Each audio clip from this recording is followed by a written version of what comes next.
way I'm going.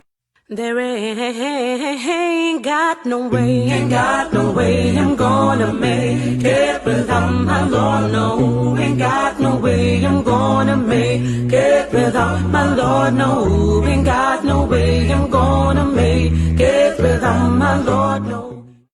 There ain't got no way, ain't got no way I'm gonna make.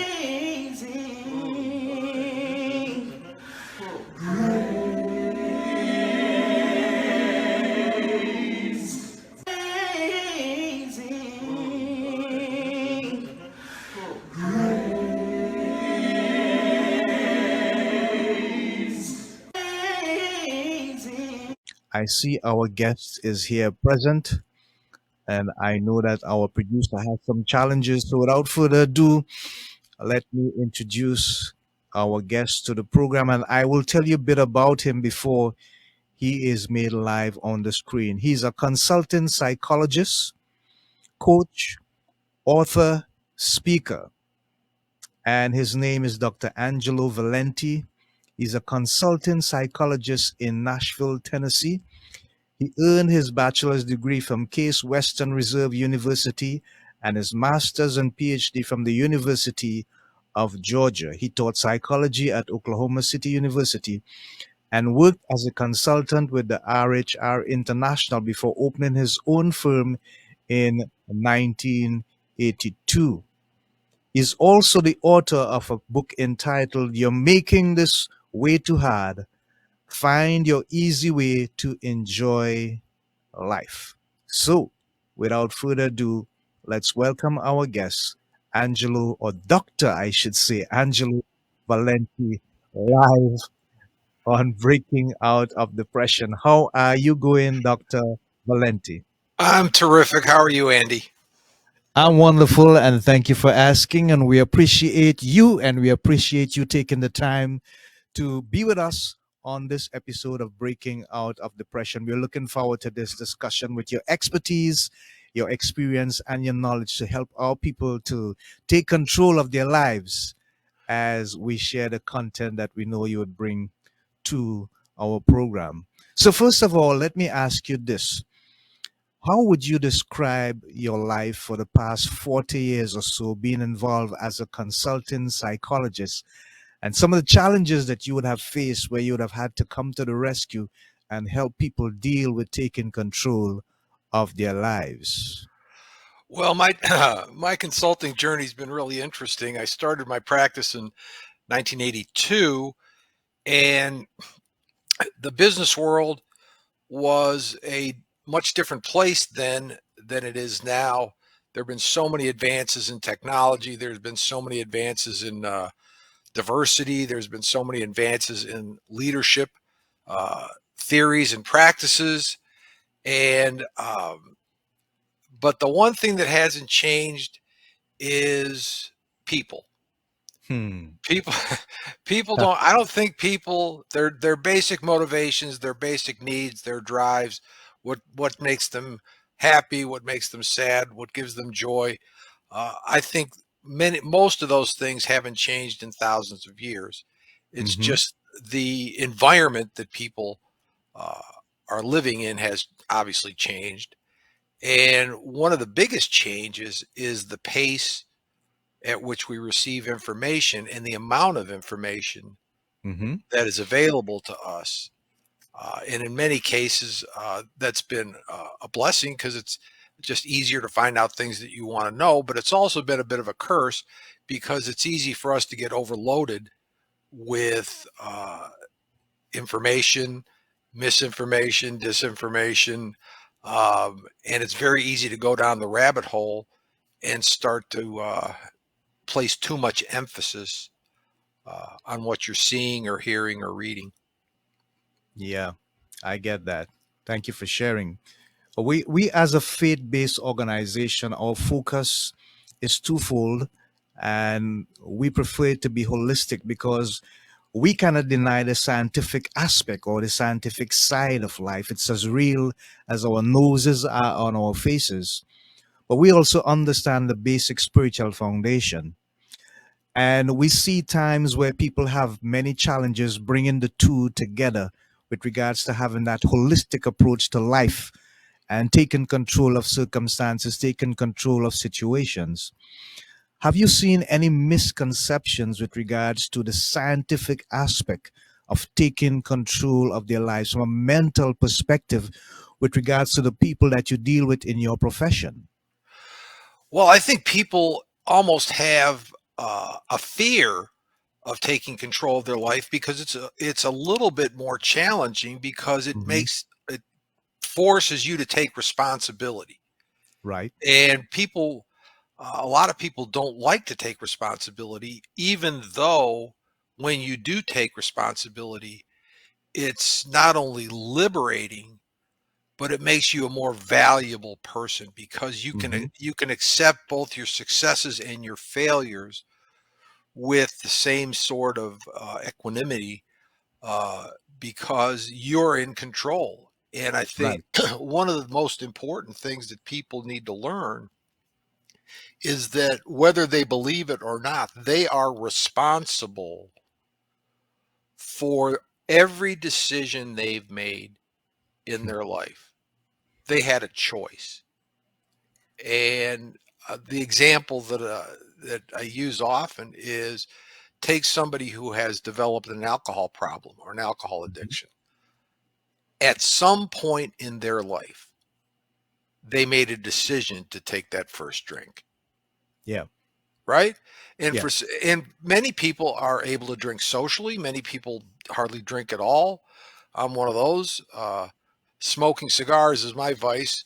Uh, drinking's not my vice, but that's a decision that can have far-reaching ramifications if you allow it to. And some people just can't handle uh, alcohol or drugs or gambling or whatever it might be. So it becomes detrimental. But you have to realize that you, at one point in your life, made that choice. And that Ah, and that can have a snowball effect, both positive and negative. You can make good choices too that have a snowball effect. And right. if you take control of your life, you recognize that the good decisions that you've made have led you down a certain path, and also the bad decisions that you've made have led you down a certain path. If you're not happy with your educational level, look back and ask yourself, did you go to class? Did you take it seriously? Did you study? Did you try to get help from the teachers? In every school in America, there are teachers who want to teach. That's why they're there. But education requires two things. It requires a teacher who's willing to teach and a student who's willing to learn. And if one of those things doesn't exist, then you're not going to get much education. So you can choose to take your education seriously or not take it seriously. But there's ramifications, there's consequences for both of those decisions. Yeah, I like how you clear that up. I appreciate that. And it leads me to think that maybe, just maybe, Dr. Valenti, people don't understand the importance of self love or self appreciation. Is that a realistic or practical thought as I apply to what you just specifically explained? Yes, I think it's very relevant because people look at self-love as selfishness, and it's really not the same thing. Self-love is accepting and understanding your worth and your value.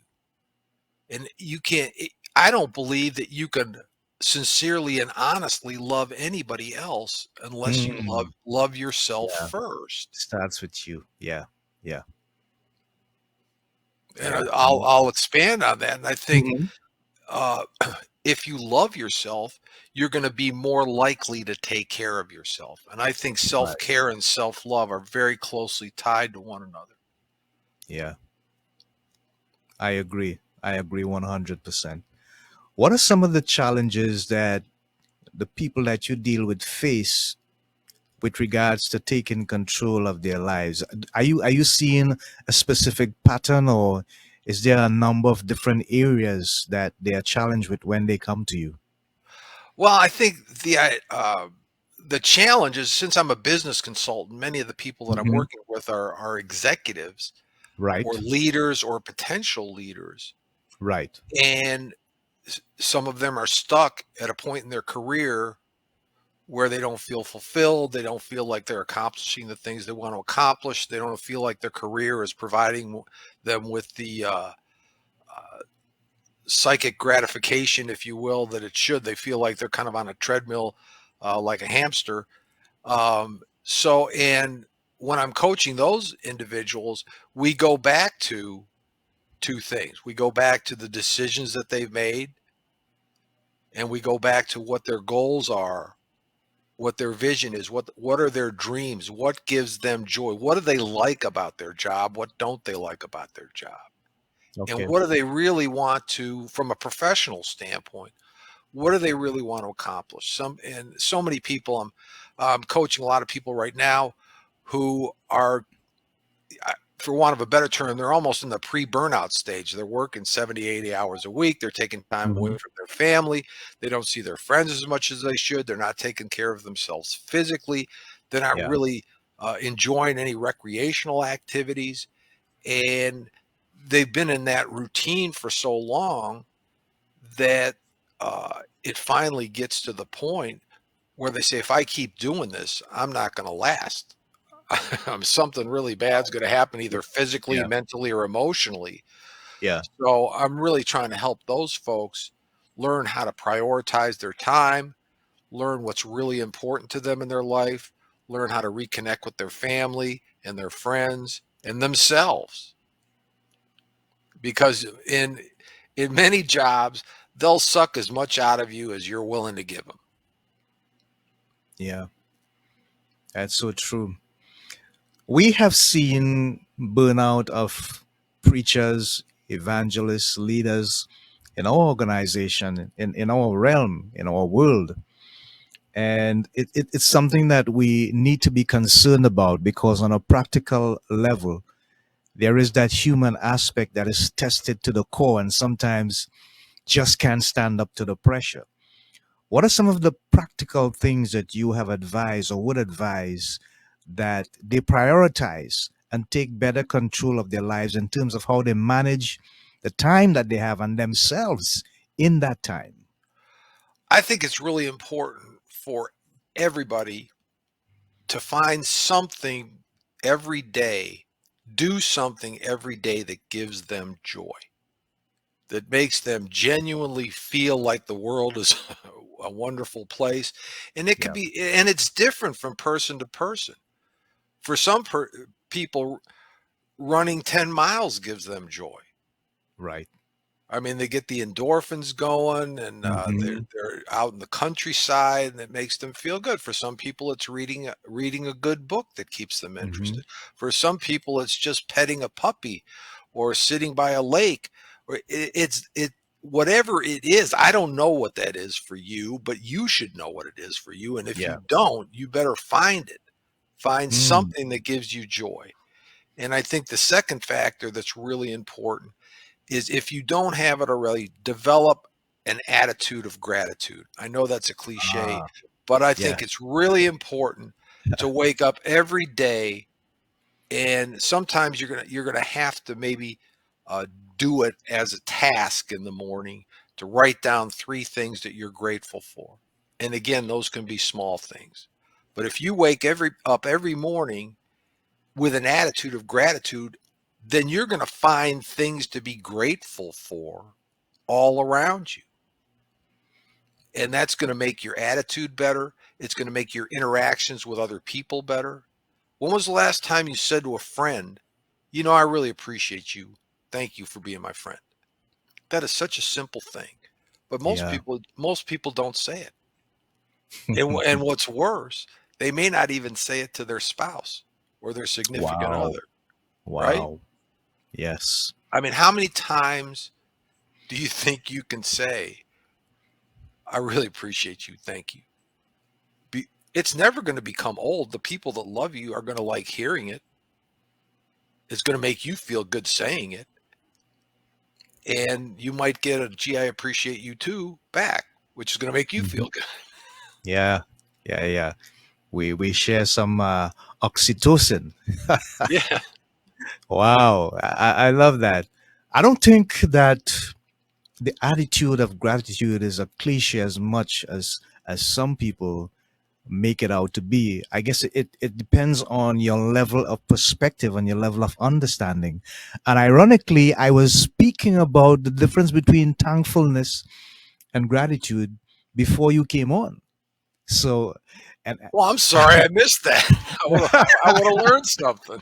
yeah, and I think, and what I really try to get people to understand is we are thankful for all the basic important things that we have in life, but the heart of gratitude that we are supposed to have is, where does it come from? Whether we are deserving or not, the source of where it comes from. In our world, we believe that the creator is the total source of all our supplies, and that's generic for everyone who is a Christian who believes in the true and living God. But at the end of the day, what about simply having a heart of gratitude, recognizing that somebody had to do something for you to get what you have? Yes. And it's not just all about you. Well, that's right, and I think in today's world, I like to harangue social media a lot, but I think Hmm. in today's world, so many people judge their self worth Yeah. by how many likes they get on social media or how many Yeah. followers they have, Hmm. Hmm. and that is uh, so superficial Right. and really meaningless. Hmm. It's literally meaningless. Wow. But so many people pin their, you know, their self-worth onto that, and, so when all of a sudden, if their likes drop or if they post something and it doesn't get as many views as they wanted it to get, that can ca that can cause them to feel sad, feel Yeah. down, feel Yeah. lack of self-worth, Hmm. and it's based on what strangers, people that they don't even know, what they think of them. Yeah. What's more important, much more important, is what the people that you're close to think of you. Ah. Yeah. Yeah. Yeah. Because there's true value in that because they are part of your life. Yes, yes. Wow. Yeah. And That's deep. if you don't nurture that, before you know it, some of those people may be drifting away. Yeah. They'll drift Exactly. out of your life because Yeah. in any relationship, the best relationships are when both parties get value Hmm. from that relationship, Wow. Yeah. whatever that value is. And if you're not providing value to the other person and they feel like they're providing value to you, that's the kind of relationship that's not going to last. Yeah. It's like a one-way street. Yes. Wow. So important. I want to touch base on some stuff that comes from your personal life.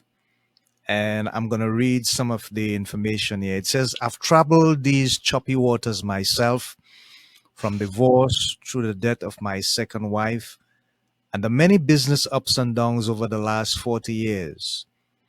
I use what I've learned to help people gain confidence, reduce worry, key factor, strengthen their purpose, and learn to enjoy life on their terms. If you had to align these things that you would have learned in terms of these life lessons, let's say from 1 to 4, 1 to 5, how would you describe them? Uh, I'm not sure I get the question. Ask me again. All right. Let me just read that again to the last part so you get a better understanding. It says, I use what I've learned to help people gain confidence, reduce worry, strengthen their purpose, and learn to enjoy life on their terms. It sounds to me, Dr. Valenti, that you have gone through a period of transition from one aspect of life to the other, where you overcome those things, those challenges, and learn to enjoy life and fulfill your purpose. What are the Well, lessons that you would have learned that you can now pass on to others who are going through a similar situation? Well, the first thing I learned uh, when I divorced my first wife uh, is that sometimes you need to take stock of yourself Mm, and reflect on whether you're the kind of person that you really want to be. And I realized at that point that I was not. okay. Somewhere along the way, I kind of lost my way, and I decided that if I was going to be worth anything to anybody else, if I was going to have value to somebody else, because I was in my early 40s and I didn't want to be alone the rest of my life. I don't do well Mhm. alone. Okay. um, that True confession. I was gonna have to be, I was gonna have to be a different person than what I was, and I think it's possible to become a better version of yourself Hmm. if you work at it. And Right. I think people in general reinvent themselves every 7 to 10 years, whether they know they're doing it or not. Or You're not. not the same Mm. person you were 10 years ago. I'm not the same person I was 10 years ago. We've gained experience, we've gained hopefully some wisdom. Some people have come into our lives, some people have gone out of our lives. We're just different. And I at that point I really made a conscious effort to the point that and this is an anecdote in my book, to the point that I wrote down everything I could think of that was wrong with me. Okay. All right. Wow. And Wow. when I started dating my second wife, my late wife, uh, and we started to get a little bit serious, I showed her that list. I said, "This is everything that's wrong with me." Mm. And if we're going to have a relationship, then you got to know that this is kind of what you're getting yourself into. Yeah. And she said she thought she could accept that, and we ended up getting married. And we had a great marriage until she got sick, and then I took care of her for 3 years, and then she passed Wow. away in Hmm. 2012. Uh, Okay. and I learned at that point, I learned a lot because first of all, I learned that I was better at taking care of somebody else that I love than I thought I was. Yeah. Wow. I didn't know what I you don't sometimes you don't know what you're capable of doing until you actually have to do it. Hmm. So everybody has a great idea. Oh, if this was I'd do this, I'd do that. You don't know till you get in that situation, right? So I learned I could do it if I had to do it. And the second thing I learned is that the people who are going to be there for you in those situations are just there. They know to be there. The people that say, if there's anything I can do for you, let me know, they're not going to be around because you're not going to go say, hey, I Mm. could really use this. I could really use that. They're just going to be there. They're going to volunteer. They're going to say, come on, let's do this. Um, and I learned the third thing I learned is that, I mean, I knew this before, but it really hit home is how precious life is. Right. And you have to live every day to its fullest because nobody's guaranteed tomorrow. Hmm. I mean, everybody has great plans for what they're going to do someday, but for many people, someday never comes. Yeah. So Wow. I try to I try Yeah. to Yeah. enjoy every day, find something to enjoy, and that's why I said earlier, find something every day that gives you joy because Yeah. this is not a dress rehearsal. This is it. This is the only chance you're going to get. Yeah. Yeah. That's right. That's right. Wow. Thank you for being so vulnerable and so passionate about your vulnerability. We appreciate that. Now, you I work like with a lot of leaders, CEOs, and directors, and so on. yes, And we we look at people in these positions, and they have a higher level of responsibility, most of them, and yes. so they have to balance between business or their work life and home. What are some of the challenges that they face that can actually cause them to lose the ability to enjoy life and therefore be in control? Well, a lot of executives feel. they do have a lot of responsibility, and sometimes they take that responsibility too far. They feel Ah. I they feel like they have to be working 17, 18 hours a day. And if you're an effective leader and you have an effective team around you, there's no way you should have to work that hard or that long. I mean, a lot of those tasks or those activities should be performed by your team. And it's up to the leader to really create an overall vision for the company, what they and a culture for the company. And if you're working 18 hours a day, you're kind of sending a one of two messages. One, everybody's supposed to work 18 hours a day in this company, or two, I don't have to do it because he's going to do it, or she Hmm. or she's going Yeah. to do it. Yeah. And Yeah. neither one of those messages are very good long term. Right. Right. So I really, some of the executives I work with are kind of approaching retirement age. And I really try to get them prepared for what life is going to look like after they're not in the day to day grind of running that business. And too many executives really haven't even thought about that. Their whole life is their work. Hmm.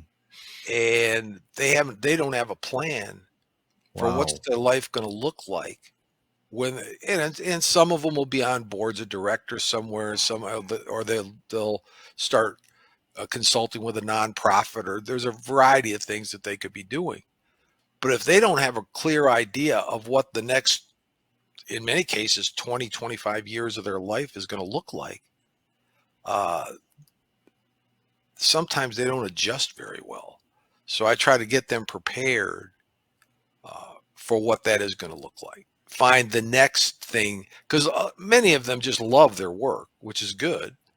But I want them to be able to have the next thing that they can love after they're not working anymore.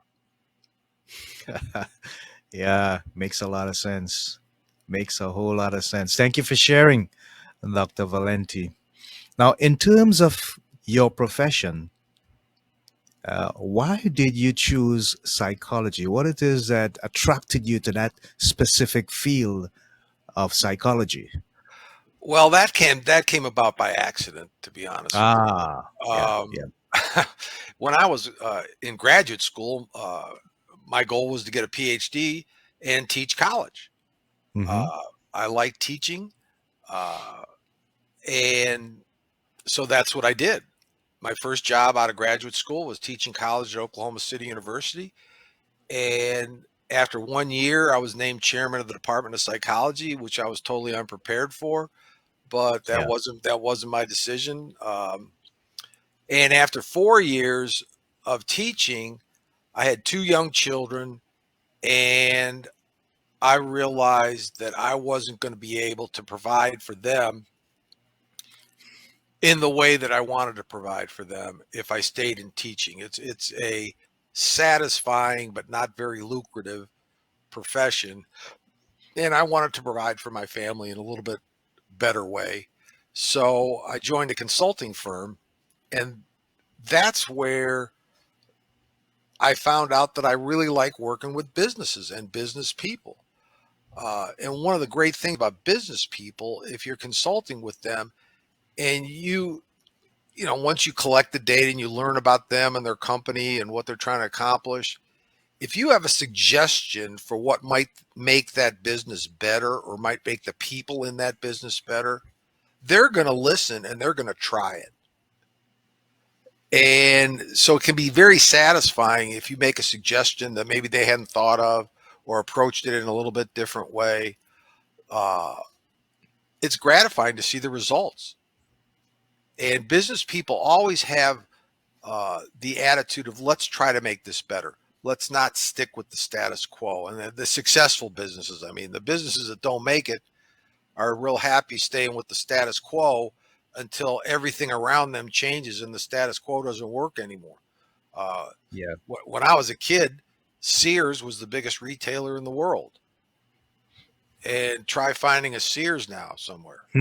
Yeah, yeah. Right, the biggest retailer in the world is Amazon, Amazon, yeah, that's and there right. there isn't even an Amazon store you can go to. That's right. Right, That's right. Yeah, yeah, yeah. so Jeff Bezos was much better at recognizing the way things were going, and sometimes even created the way things are going. Mm-hmm. Mm-hmm. Um, so uh, I don't know if that answers the question the way you wanted it answered, but that's my journey of how I ended up uh, being a consultant. And in 1982, I was very lucky to meet the right person in Nashville, Tennessee, who encouraged me to set up my own shop in Nashville. I was in Memphis, and I moved to Nashville uh, in 1982 and set up my own private practice, consulting practice, using the tools and the strategies and the approach that I learned from the consulting firm. And I've kind of expanded on that. I do more coaching than I used to, but I still the primary focus of my business is helping companies hire the right people for their culture and develop the talent in that organization and help leaders be the best version of themselves, both personally and professionally. Yeah, wonderful. Commendable. I must say, commendable. Okay, so tell us a bit about the book. Why did you feel the urge to write it? And what is the big message that you want people to get from the publication? I wrote the book because I saw so many people who had what society would consider to be all the trappings of success. They had great jobs, they had plenty of money, uh, they had good relationships, but for whatever reason, they weren't having any fun. They weren't enjoying their life.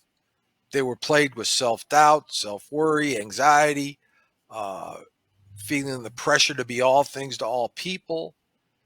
And I wanted to write a book that wasn't really a self help book.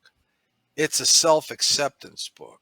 Wow. The the I idea love of the that. book the idea of the book is uh, to love yourself just the way you are. It's okay to want to improve, but it's not okay to downgrade yourself all the time until you find some way to improve. You should love yourself all day, every day. You should find joy in the simple things in life.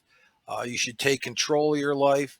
You should make sure you're making good decisions. And if you have to go back and reevaluate some of the decisions you made so you don't keep making the same stupid mistake over and over again and start making better decisions. Uh, I talked a little bit in the book about relationships and the story I mentioned about the list uh, that I shared with my late wife Ginger. Uh, it's important to not only accept yourself for who you are, but accept other people for who they are too. Mm-hmm. Mm-hmm. And if you are in a relationship where that person accepts you for who you are and you accept them for who they are, quirks and all, uh, personality flaws and all, whatever you want to say, because all of us are flawed human beings, then you have a chance to have a good relationship. And the last chapter of my book is about money because I think people have a really distorted view of money. Hmm. And everybody needs a certain amount of money to live. Yeah. That number is different from person to person. But I see so many people who are fall in that trap of consumerism where they feel like they have to buy the newest, the biggest, the best, the greatest, and uh, all that stuff doesn't make people happy. You know, if stuff made people happy, there wouldn't be so many psychiatrists in Beverly Hills. You make me laugh. I get it. I get it. Yeah. Wow. I like that one. Oh, listen, I've got to read this. Grace Douglas says, pleasant good night to each and every lovely program. I enjoy in the chat because I understand everything he's talking about, and she puts the heart there and the hand of appraisal. So good on you, Dr. Makes Valenti. makes me feel good. It's not often that anybody understands everything I'm saying. Oh, this is good. This is good. This is so wonderful. Thank you so much. So, how they can get a copy of the book? Oh, there's several ways to get a copy of the book. It's available on Amazon as Uh both huh. a paperback Yeah. and an ebook. It's also available on Kindle Unlimited. It's as an audio book. It's available on Audible. I went in the studio and recorded my own audio book, so you can get it that way. You can also buy it on my website, Mm-hmm. which is angelovalenti.com. And Right. if you should happen to buy it on my website, I will you buy the ebook on my website, and I will throw in a free workbook, an accompanying workbook that goes along Yeah. with it. Great. Uh, so that's how you can get my book. Great. So you heard it, folks. Visit his website, buy the book, and there's a free workbook that comes, a free ebook that comes with the purchase of his book on the website. It's a wonderful book. I've looked into it a bit, and I like the way it's been put together. And so, yes, so they have put up that information on the screen there so folks can see it so they know exactly where to go and purchase your book, Dr. Valenti. Wonderful. Yes, folks, this episode is entitled Take Control of Your Life with Dr. Angelo Valenti. And now I just want to look at the thought of the week. As we continue, we'll give the doctor some time to rest a little bit. A random act of kindness can make a world of difference to someone in need of hope. Let me repeat the thought for the week. A random act of kindness can make a world of difference to someone in need of hope. And we put it there because we want you to actually think about what it's being said. And if it's something that has an impact on your life, we hope in a positive and endearing manner, think about it.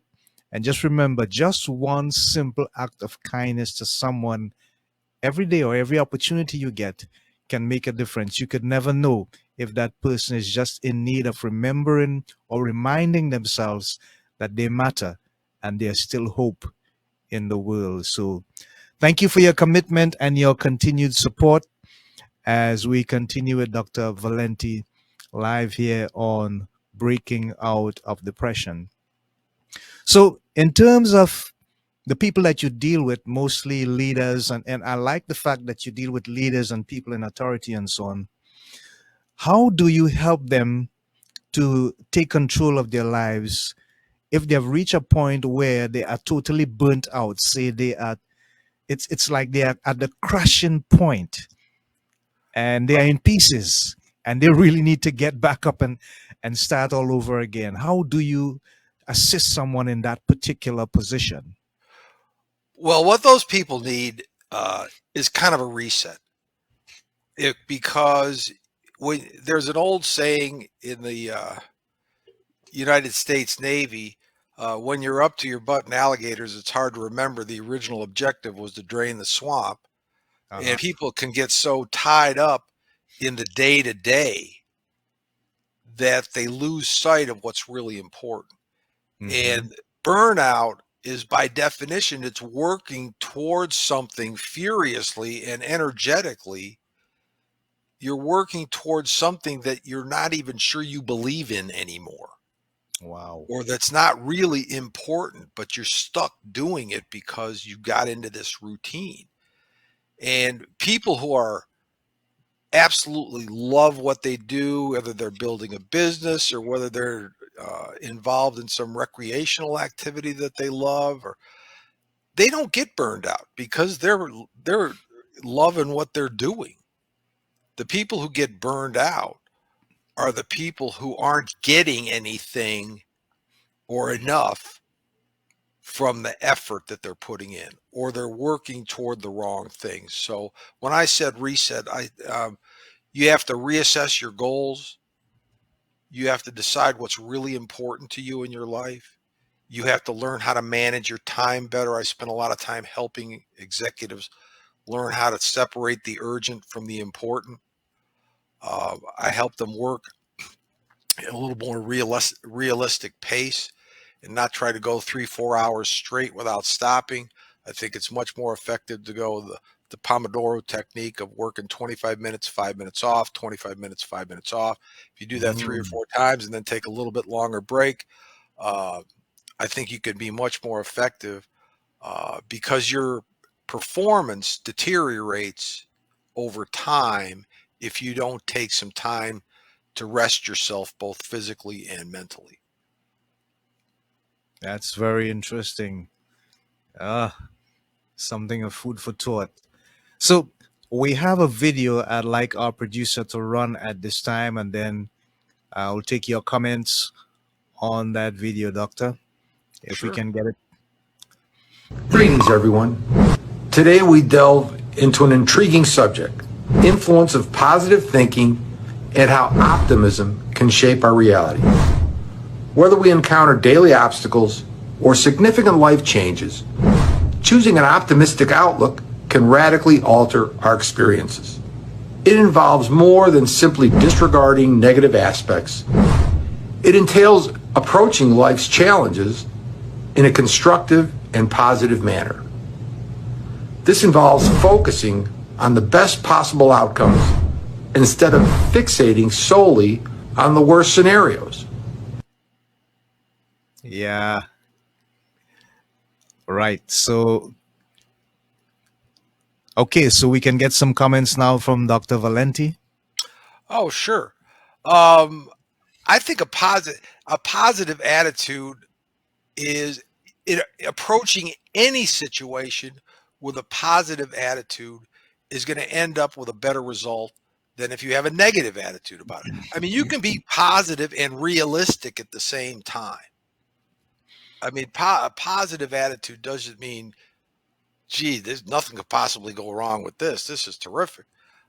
You got to recognize that some things can go wrong, but you Hmm. can plan for the best case scenario, the worst case scenario, and the most likely scenario. But even if you're approaching it with the positive attitude, let's see if I can make something great happen here. It's not always going to work, Yeah, but it's got a much better chance of working if you have a positive attitude. yeah. It,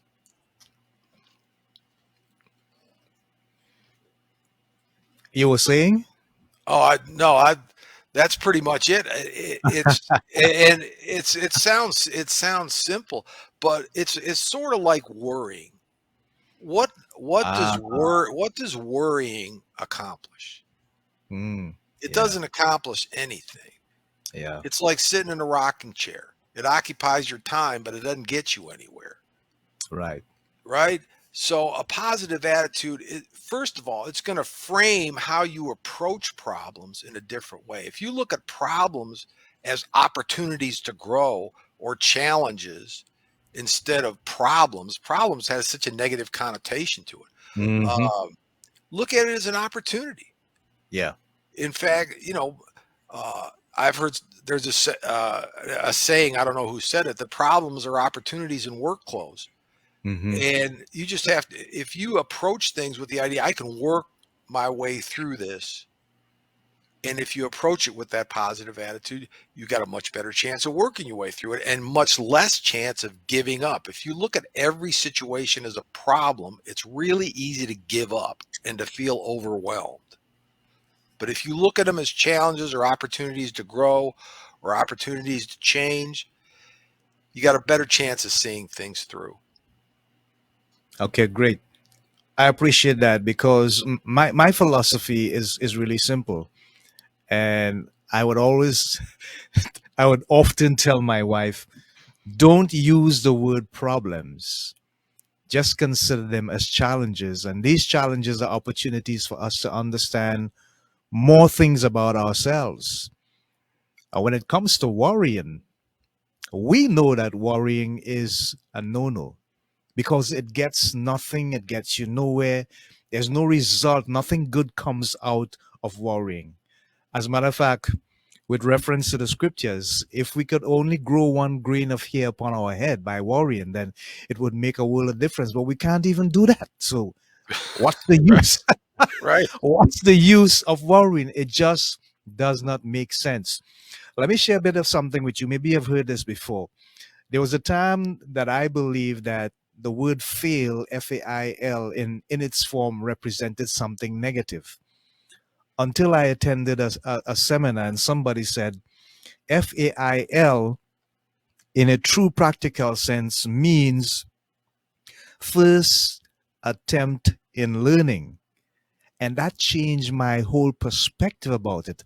And they made a reference to the fact that think about Thomas Edison, the man who got the patent for the incandescent light bulb. Right. He didn't see the thousand attempts he tried as failures.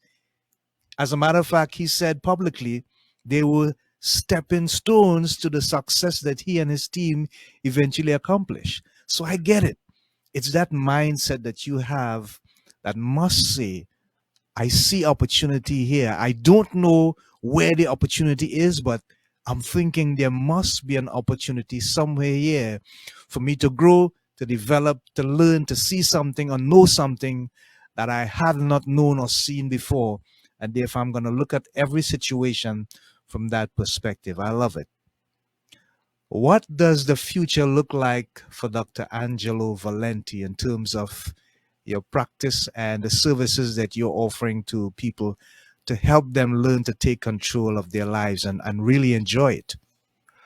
Well, one of the things I'm working on right now, I'm building an online coaching course, an 8-week course aimed at uh, high performing men aged 30 to 55 who are kind of in that pre burnout phase where they feel like their life might be slipping away from them. They're losing their connection with their family. Uh, and some of the things I mentioned earlier, that should be out mid October to late October. Um, I, I think I'm going to write another book Huh? next. Um, Deciding between two topics, so I'm not going to give it away yet. But it's probably going to be something in the neighborhood of my of you're making this way too hard.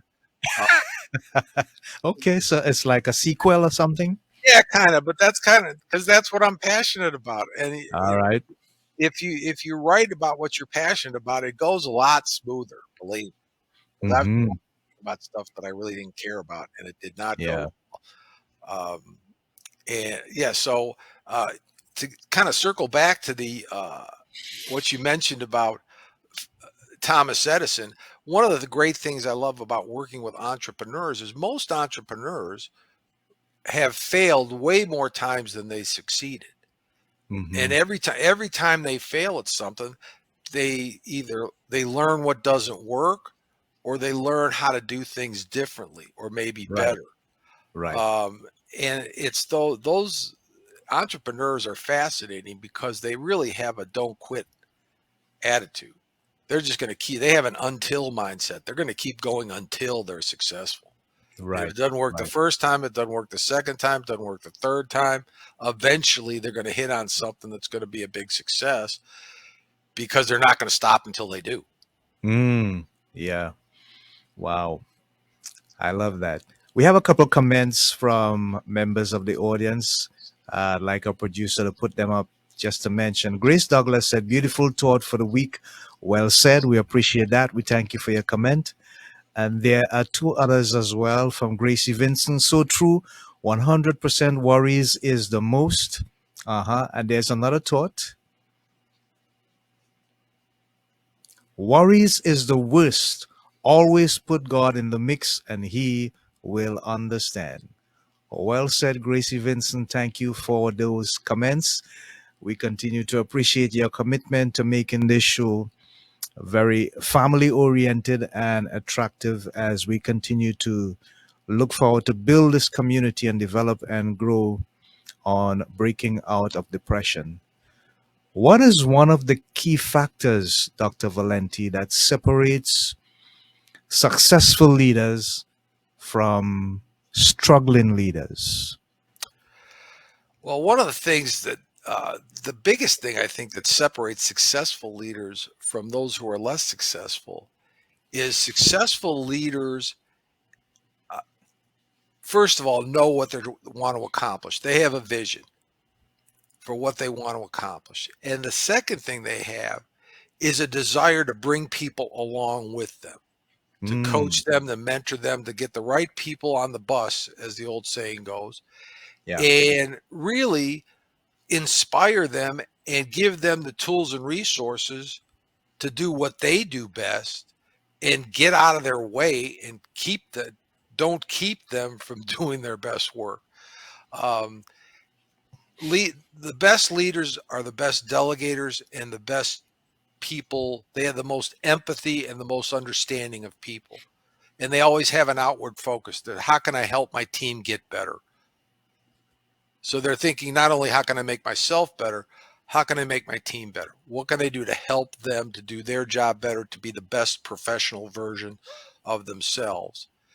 And also, another thing great leaders do is Hmm. they show people what their future can look like. Yeah. Yeah. And some people are just happy doing the job they're doing, which is great. Companies need a lot of people like that.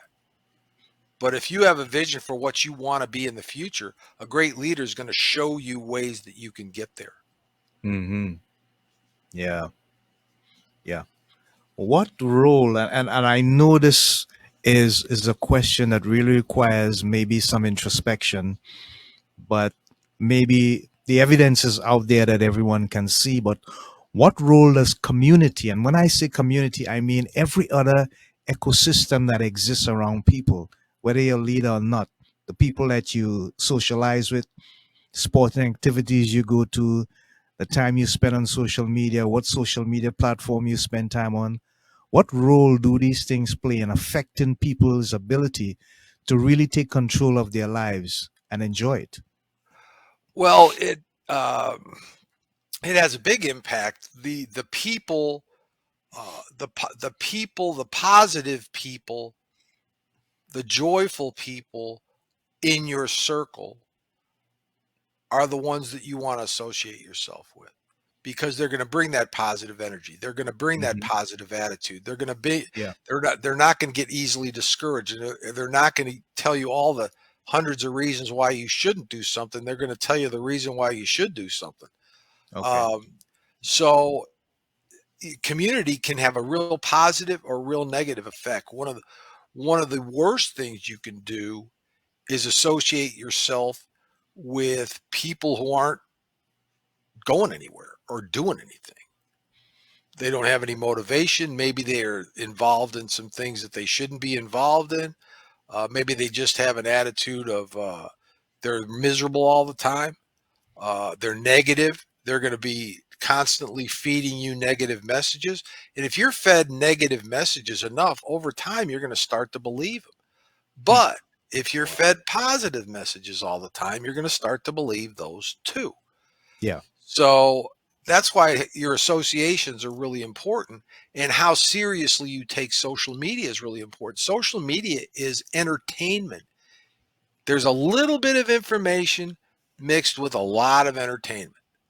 And if you take it too seriously, you can really fall into a trap of believing that that stuff is real and 90% of it's not real. Hmm. Wow. Yeah. Makes good sense. Yeah, makes good sense. In terms of keeping personal records, I do a lot of journaling practically every day as much as I possibly can. And within that period of time, I also do some goal setting, just small goals, small things that, you prioritize for taking care of the day or managing your time or yourself.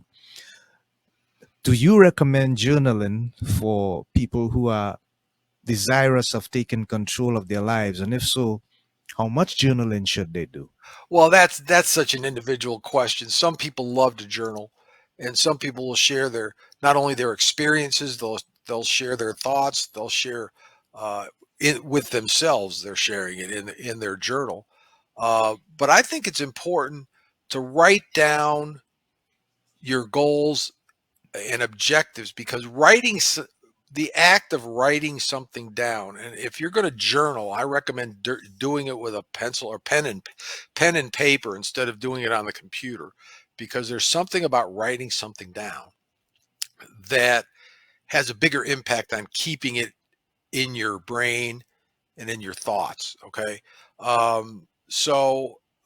I believe people should start a gratitude journal. If that's not something that comes naturally to them, write down 3 things in the morning that you're grateful for every morning. And then at night, if you feel like you need to, write down 3 things that happened during the day that you're grateful for. And if you Yeah. do, if that becomes part of your daily routine, you'll start to realize what's really important to you in your life. And I think for some people, journaling is really a great release of tension. It could be a great way of reflecting on their life and the people in their life and the events in their life. Uh, for some people, it's just they know they're not going to do it, and it's just not going to happen. Um, but I think for those people that are introspective and reflective, I think writing things down in a journal can be really beneficial. And it's especially if you're in a situation now where you're starting to worry about things, that's a good time to write those things that you're worried about down on a piece of paper, and then fold up that piece of paper and put it in an envelope and put it somewhere and don't look at it for 6 months. And then come back in 6 months and see if you really needed to be worried about any of those things that you wrote down. Mm. And chances are the answer is going to be Wow. no. Wow. Interesting. Interesting. Really interesting and intriguing. Never thought about that, Doctor. I got a Never few thought good ones about in me. that. I realize that you have some wonderful anecdotes as well. Thank you so much. So we just about 5 minutes to go, and I want to repeat the thought of the week. I just want to share it again so that it brings a gentle reminder to us, as our producer put it up. Thought for the week: a random act of kindness can make a world of difference to someone in need of hope. I repeat, a random act of kindness can make a world of difference to someone in need of hope. And folks, as I said before, it doesn't have to be being somebody's hero. It could just be a simple gesture like opening the door for somebody, crossing a senior citizen to the other side of the street because they have to catch a taxi or fill a prescription that they couldn't do on their own. You know, people have these simple challenges from day to day, and it just makes a difference sometimes if you just give them a gentle greeting, held their hand, walk across the street, get a taxi for them, something, just something simple, you know? I don't know what it could be, but just remember that every little simple act of kindness can make a difference in somebody's life and bring them hope to believe that they matter and there's still hope in the world. So, and Gracie Vincent says, on point. We love it. Here's the question. I think it's the final question that I have for you, Dr. Valenti. If you had a megaphone to speak to the 7.8 billion people, I think, in the world right now, it's something that you want them to remember and not forget and probably implement so that at least it can make a difference to what we are seeing in the world today. And we don't need to go into the details to describe where we have brought ourselves. What would you say to them? What I'd say to them is whatever situation that they're in, if they take control of their life and control their as much as possible, they can change that situation for the better. If they don't like the situation they're in, they can make it better by the decisions they make, by the amount of control that they take over their life. No matter how good or how bad things get, they're going to change. And the more you take control of your life, the more you can be that agent of change instead of reacting to the changes that are coming around you. So I guess uh, make good decisions and take more control of your life, and you'll be surprised at how much better the outcomes are. Yeah, wonderful.